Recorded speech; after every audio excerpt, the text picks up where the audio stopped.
What's up, guys? Welcome to another episode of CarBiz Leaders Live with a special presentation of the Principal's Office, where we invite dealer principals from all over the country to share in their success, their challenges, and how they overcome it, and really just learn from them. I always like to say it's the only principal's office where you actually want to go to.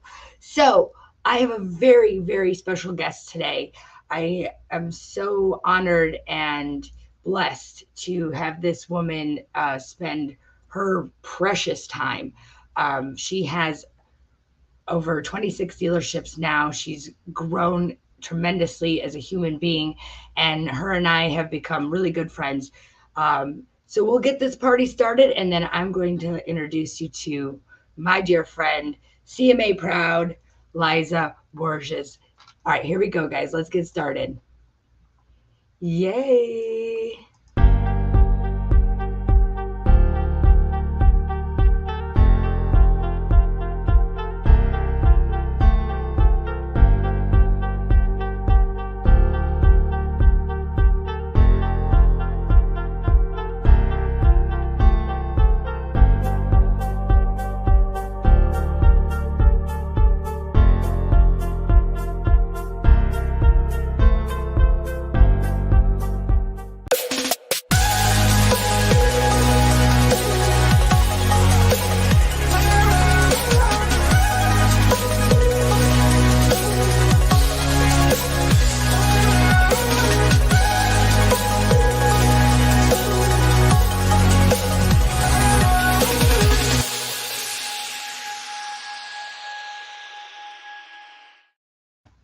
So without further ado, my very special guest, Liza.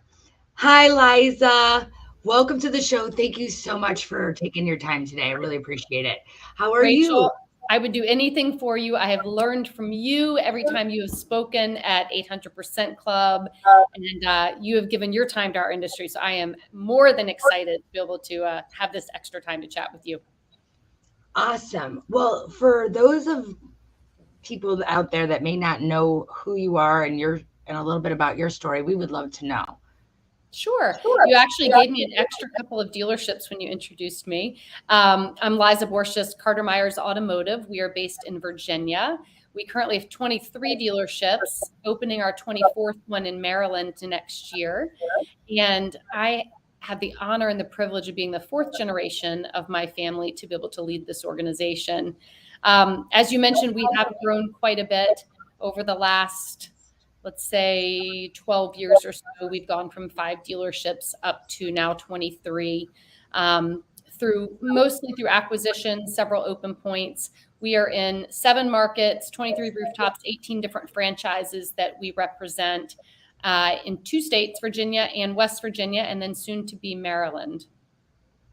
Yeah, that's so exciting. I actually started my career in those 3 states. So that's where I started. And it's a very tough market. There's lots of dealerships, lots of competition around.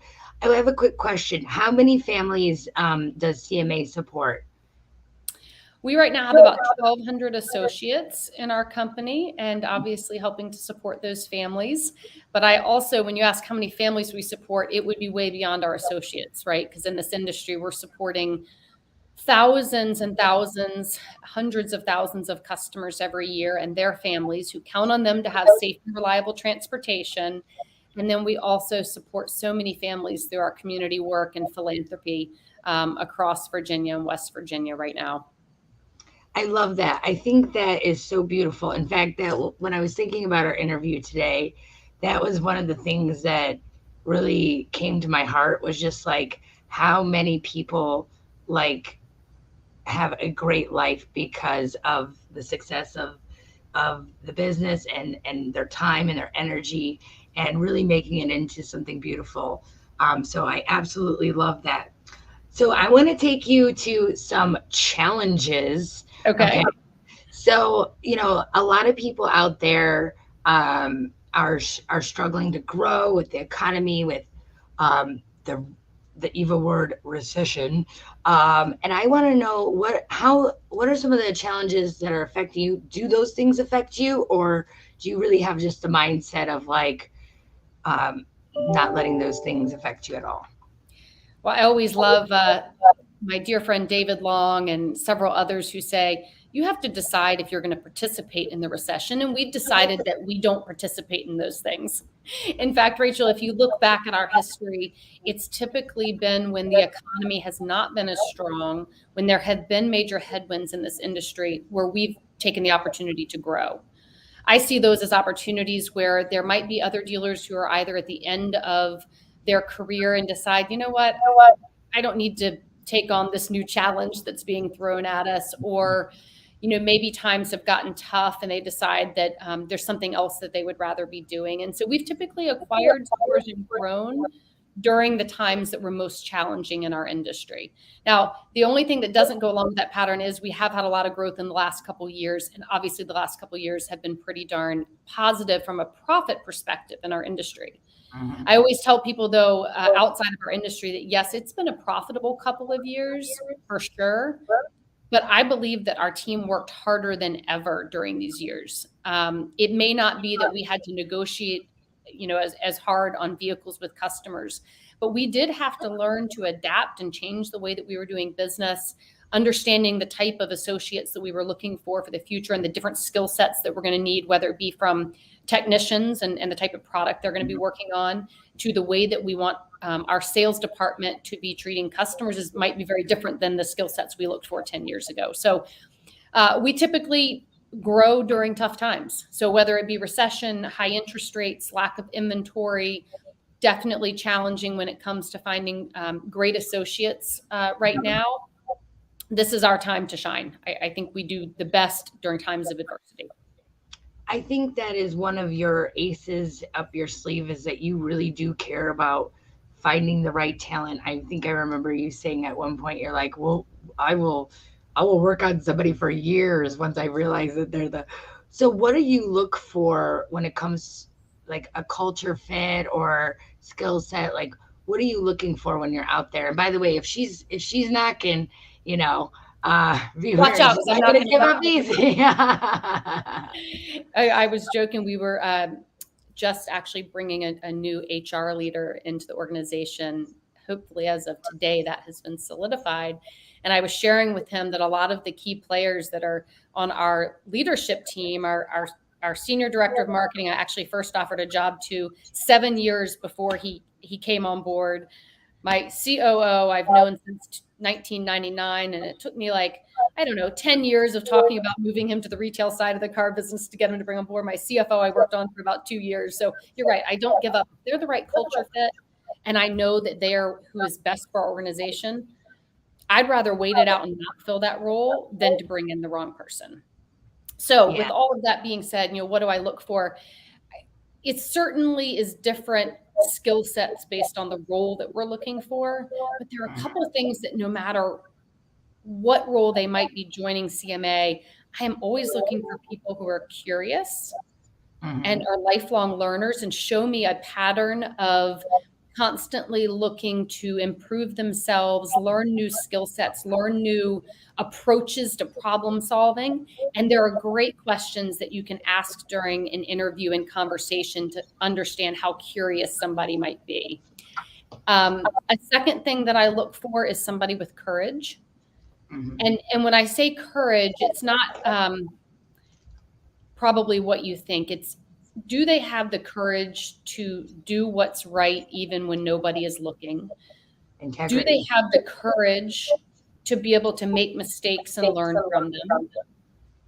Do they have the courage to be able to challenge the status quo respectfully and make sure that their opinion is heard in a way that it can be received well? Do they have the confidence that they can tackle a new way of doing business, or, because our business is always changing? Do they have the confidence that they can learn something new, that they can take on a new role? And then finally, do they have the humility to know that they probably can't do any of it alone and that it takes a team? So those are just a couple of the things, especially when I'm looking for, whether it be in promoting internally for new leaders, other leaders from outside, curiosity, courage, confidence, humility. Those are a few of the characteristics I look for. Yeah, and I love the lifelong learning too. I think for me that is one of like my things that I look. Are you willing to continue to learn a better way? I'm always and invest in your own personal growth too. And I love the fact that it's the courage in the face when nobody's looking, right? To do what's right when nobody's looking. That is so hard to do because we have that in our core values as well, right? Is to just make sure that, like, we call it loyalty, but it to me what it stands for is really about, like, are you going to be who you are in the company as well as outside of the company, right?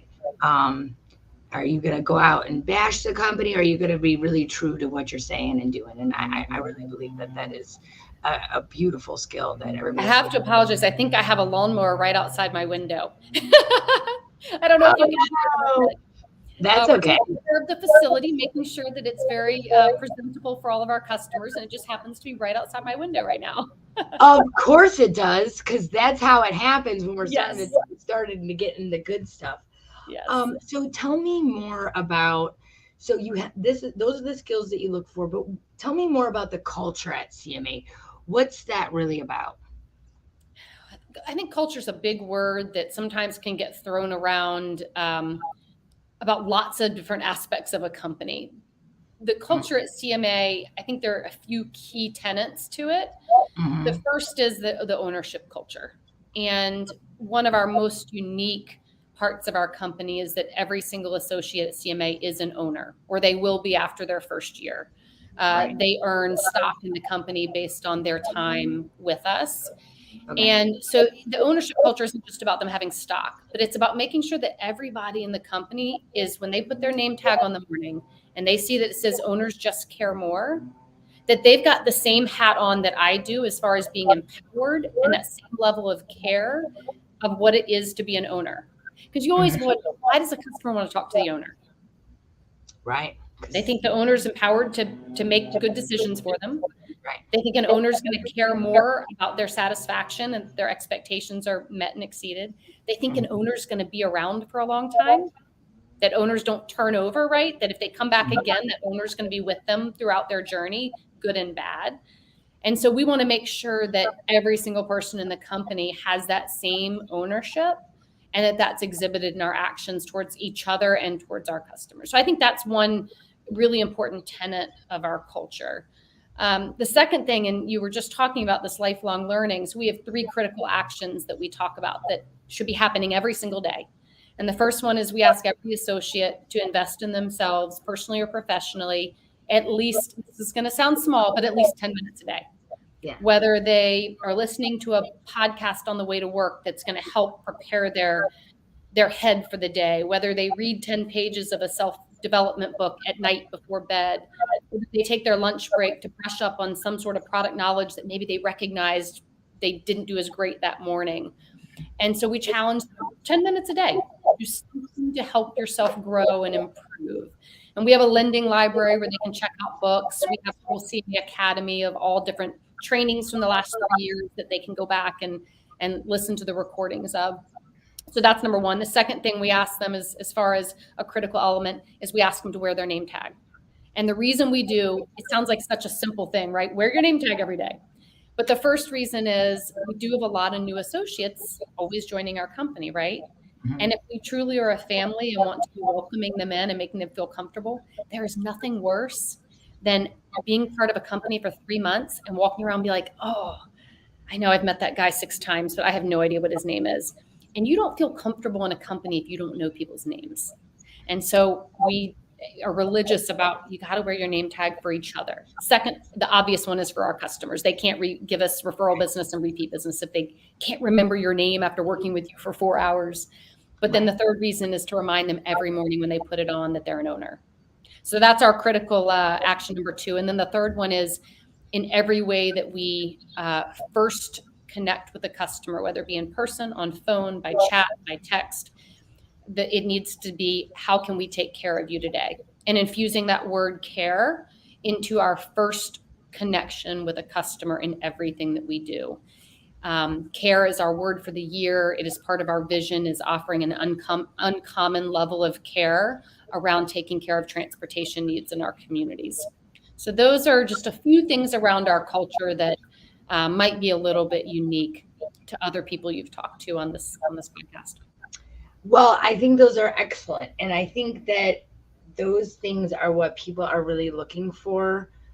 Customers, in a sense, are looking for people that really care, that aren't just trying to make a buck off of them, that want an experience, and I can imagine, I think I do. I love the name tag thing too, because I can be terrible with names. And or once I get a name in my head, like as if this was your name, I will call you that. I know. What's worse than not knowing their name is calling them the wrong name, right? Like, Bill. No, it's Bob. Oh, Bill. No, Bob. Oh, I don't know why. That is tough. And I love the 10 minutes because it's short, it's sweet. And then usually once you get started, you want to do more, right? Exactly. So, it's just that getting started piece. Yeah. And once your brain gets stimulated to be curious about something, even if you only do 10 minutes a day, you're ready for that next day and what you're going to be potentially putting into your head, into your heart the next day. There's so much around culture that we can always be diving into, but a company that doesn't, no matter it's automotive or anyone else, if you don't have a strong foundation and you aren't able to clearly communicate your mission, your vision, and your values, there's no way that your associates understand how to make good decisions throughout the day. They can't be courageous in doing the right thing if they don't understand what that right thing is in line with what your company expects. And we are certainly far from perfect. And I know we have a lot of associates who aren't fully aligned with everything, but I do think we know who we are and where we want to go. And we're going to continue to look for people who have those similar values and that ability to be courageous, curious, confident, and humble as a part of our organization. And, I think as an organization gets bigger too, it's hard for everybody to, and, as, you're here at the top and then, you have these people around you, but as the circle kind of gets wider, it's harder to like reach out and grab those people close.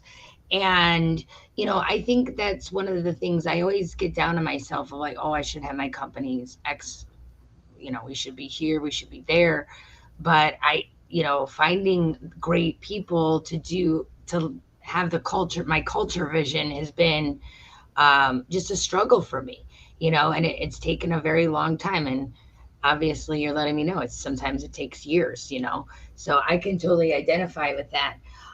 Tell me about one of the things that I really like, because I watch you on Facebook, is like your little morning workouts with your team. So I'm like, oh, you go, girl. You can get up there and you go and work out with your people. And I just think that's so awesome. So how did that come about?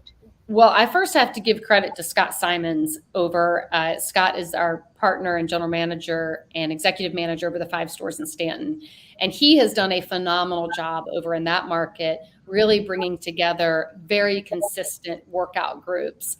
But it has been interesting around our whole company, these different pop-ups of groups that are working out together, and the bond that you get doing something not only not work related, but when you're out there breathing hard and working, you can't even talk about work if you want to. So it is all about encouragement and support and having goals that you can work on together. And it's super fun. So we're having some in-person leadership training next week. And I had a text from Ben St. Hours to a couple of us saying, hey, what's going to be the morning workout on Thursday before our training for the day? Mm-hmm. And it's such a wonderful way to connect. And you'll even see on Facebook, we may not all be working out together, but we'll be tagging each other, sending pictures of us working out. And, we're all doing our own thing. Somehow, and it wasn't ever intentional, but we have started attracting people to come to our company who really care about their health and fitness. They see a lot of us inspiring and encouraging and pushing each other. And we're, I hate to say, in the auto industry, we don't always have the highest level of health. I think that we have figured out in this company that we have a higher percentage of people who are focused on health and fitness than maybe some other companies in our town. I don't know about other dealer groups, but it has become a thing. As you said, it was not intentional, but it has become a really fun connection point for a lot of associates in our company. And I just love that because there's, and talk about attracting the right people. Like as you kind of start leveling up the people around you. And I just love that.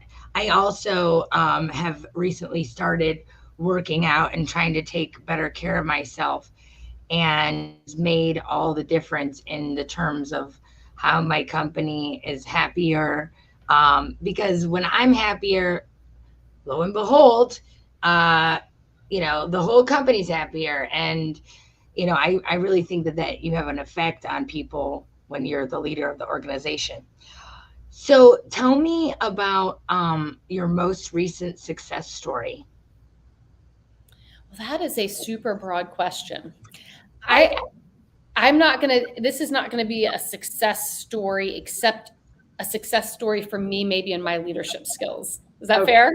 Yeah, absolutely. So I just spent the last 2.5 days down in Dallas, Texas, with our general manager, sales manager, and service director from our Toyota store in Martinsburg, West Virginia. And Toyota has a program called the Accelerate Leadership Development Program, and they do it in partnership with the Cox School of Business at SMU down in Dallas. And so we just went down there as a team, the 4 of us, along with there were probably 20 other dealer groups participating in this 2.5-day event. And one of the pieces of leadership development that they took us through was leading change and change management, change leadership, I should say, not management. And I had a really eye-opening moment. We've been on a pretty strong path of acquisition these last couple of years. And they took us through this process of understanding the 4 steps of emotions that people go through when you as a leader or announce a major change in your organization, whether it be a process change, a structural change. For us, something major that's been going on the last couple of years is acquisitions. And this major eye-opening moment about how I've been approaching an acquisition when we make an announcement to a new team. And I had sitting next to me a general manager who we've acquired their store about 19 months ago. So they've just recently been through this process. And he and I both looked at each other like, oh my gosh, that's what happened to us. So I go into an acquisition super excited. I am already, this change is nothing but positive for me. Like there's no steps of betrayal and denial and confusion. I'm at renewal. I'm like, this is going to be awesome for our company. So I'm pumped up. I'm high energy. And we go in and we announce it to the team, first the leadership team of this new organization. Well, I've been expecting each time, like knowing there's going to be a few little questions and people not so sure. But in my mind, all I see this is a positive. And what I wasn't recognizing was that we would go announce to these leaders that they're going to become a part of CMA. And typically, when people are going through a major change, the first thing is they feel a little bit of betrayal, probably from the person who's selling the organization, right? There's a little bit of denial. Then they go through a step of confusion, which is, am I going to have a role in this organization? Is the culture going to be aligned with my values? Is my compensation going to be affected? Are they going to come in and change everything? There's all kinds of questions that people go through. And until you go through that whole process, you can't get to the step of renewal and potentially excitement about the future. And I've been going into these acquisitions assuming that these leaders that I come in and tell them all these great things about CMA, that they're just going to immediately be like, oh, this is the greatest thing. We're going to be a part of this wonderful organization. And now let me go announce to my team. Well, I can't ask them to announce to their team that they're becoming a part of CMA and expect them to be excited, positive, and focused when they're still down in this betrayal moment. So it was one of the, I think really important things for me to recognize, and I would call it my greatest success in the last couple of days, was to say, I need to be approaching the acquisition conversation and announcement and those first 30, 60, 90 days a little bit different, and recognize better the emotions that these teams are going through, and openly recognize them and talk about them and embrace them so that we can together get the new team up to renewal. And I think it will help our acquisitions go smoother just by this exercise that Toyota put us through in this Accelerate program. So I'm excited about our next acquisition, so I can try out some new processes for it, Rachel. I love this, actually. I think this is wonderful, because now you can have a sense of compassion, and you can address the uncertainty and the questions like right off the bat, and you don't have to have this expectation or take it personally when they're not as excited as you are, right? So sometimes I absorb a lot of people's like negativity, like, it's not me, this is a good thing. But to understand, like, there's uncertainty there for these people, and if you can address, like, no, you're not going to lose your job, or maybe your money is going to change, but at least they have some kind of like framework where they can make the best decision for themselves, and not necessarily go, oh, we got a new owner, hope it's, she's better than the last guy or worse than the last guy, or whatever you want to say. But you can really address it with those people. I'm super thankful for that. That's great. That's wonderful. Okay, now we're going to get to the fun round. Ding, ding, ding, ding, ding, ding, ding, ding, ding. This is called the rapid fire round, where I ask you very fun questions, okay? And you give a quick answer. So I got these ones special for you. Favorite 70s song? 70s song. I was just born in the 70s, Rachel. This is like the worst question you could ask me, because my husband will tell you, hold on, this is actually kind of funny, and it's going to ruin your rapid fire, but I love music, but I don't know the names of the musicians or even the names of the songs that I love. And so I can't even answer the favorite 70s song. Okay, well, then you have to sing. No, just kidding. Okay, favorite car? My 1982 Jeep Scrambler. Okay. Have you ever driven a stick shift? My 1982 Jeep Scrambler is a stick shift, and I love it. And I've taught my oldest son to drive on it, and I will soon teach my daughter to drive on it. Do you prefer a stick or a automatic? I prefer a stick shift, but I stopped driving one. I had a stick shift Honda Civic back in from 97 to 2001. And when I lived out in California and then Annapolis, Maryland, the amount of traffic, my right calf muscle was like twice the size of my left. So I did finally give up driving a stick shift day to day. But my son, when he turned 16, we got him a 3-year-old Honda Civic that was a stick shift. Yeah, I actually drove a Honda Civic too. Whereabouts did you, I'm going off topic. Where in California did you live? Well, I worked for Honda in Torrance, California, and I lived first in Long Beach and then Hermosa Beach. Oh, I love it there. I love it. I miss a Carl's Jr. Okay, Carl's Jr. or Hardee's? In and out. Oh, that's even better. Okay, and if you could eat dinner with one person, dead or alive, in your history, who would you like to have dinner with? I would like to have dinner with my I don't know if she's my great aunt or my great great aunt. Her name is Elizabeth Myers, and she saved our company during the Depression and World War II. She was 75% owner. We think she was the first female majority owner of any car dealership in the country. And we found her passport picture because she went and drove an ambulance in Europe during World War II. That was unheard of for a woman back then. And I would absolutely love to meet her and hear her story. She worked for Northwestern Mutual Life Insurance and sold life insurance policies in New York City to executives. And that's how she had the money to keep our family company alive during the Depression. I love that story. And I just got the chills, honestly. I would love to meet her. I think that is such a beautiful thing. So if I just want to say thank you so much for your time.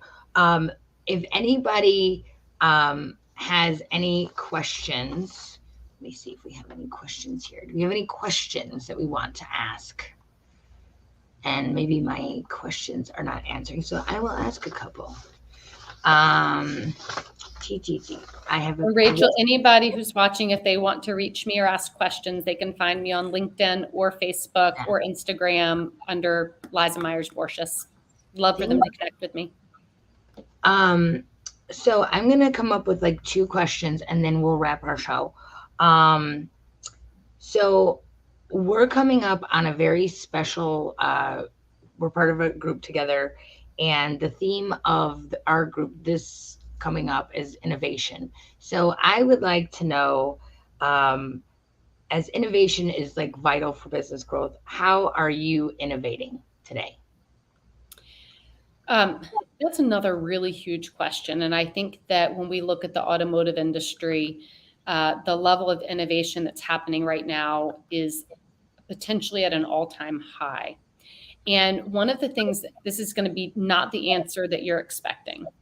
One of the things that we recently were taking our team through were the 6 areas of working genius.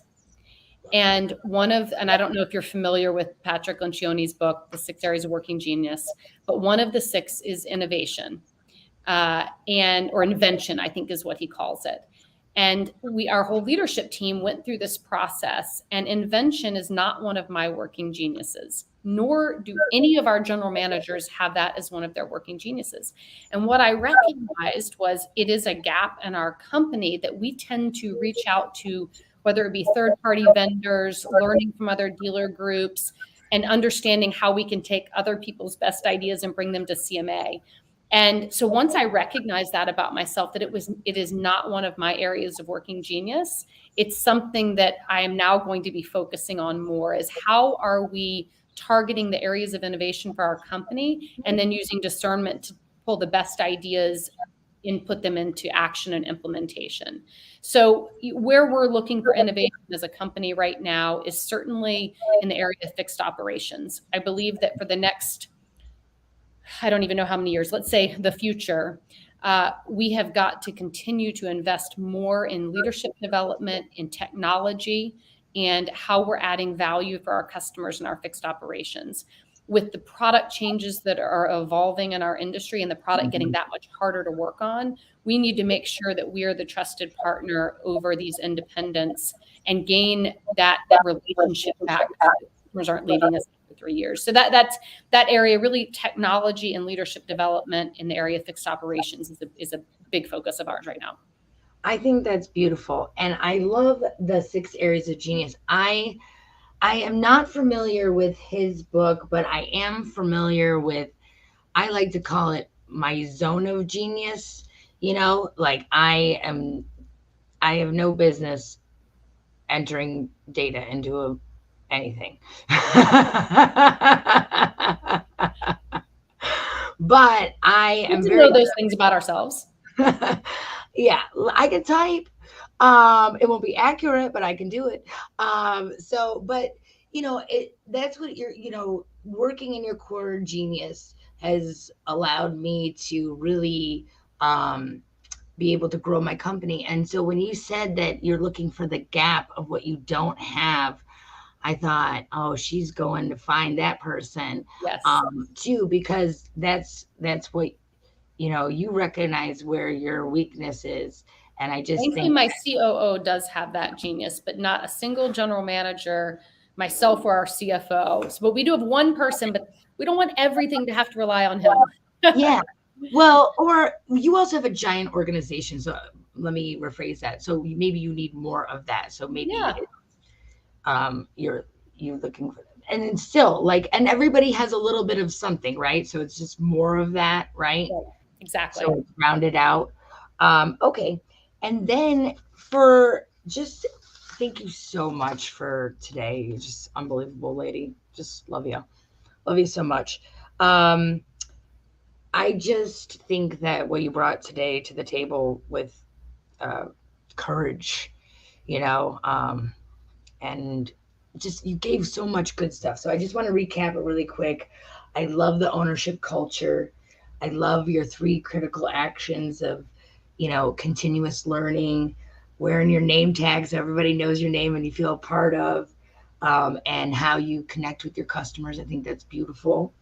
I love how your whole team is starting to attract this like health and fitness, kind of vibe, and everybody's looking out for each other.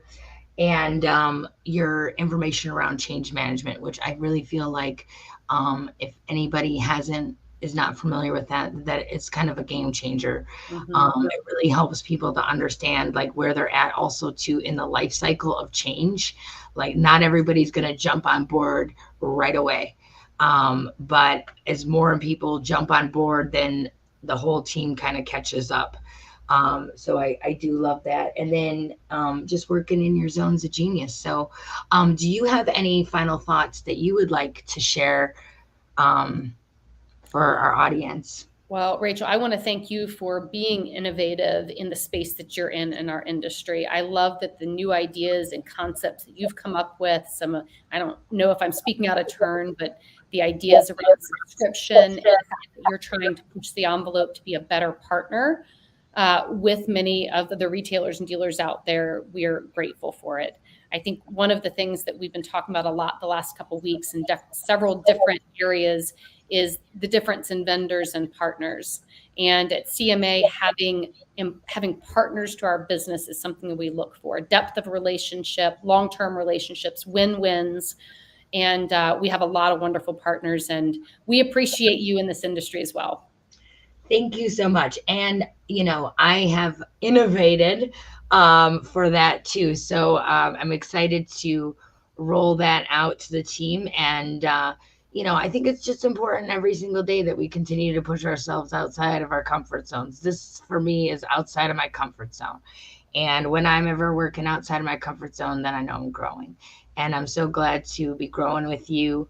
Proud to know you, proud to call you my friend and partner. So without further ado, thank you so much. Please find my friend Liza. She's around, and she is one of those people who has a heart of gold, and a great organization. So, and then it's growing. And maybe I'm just like magnetizing your 3 extra dealerships, by the way. There you go. I think you were seeing in the future for us. I see it in the future more.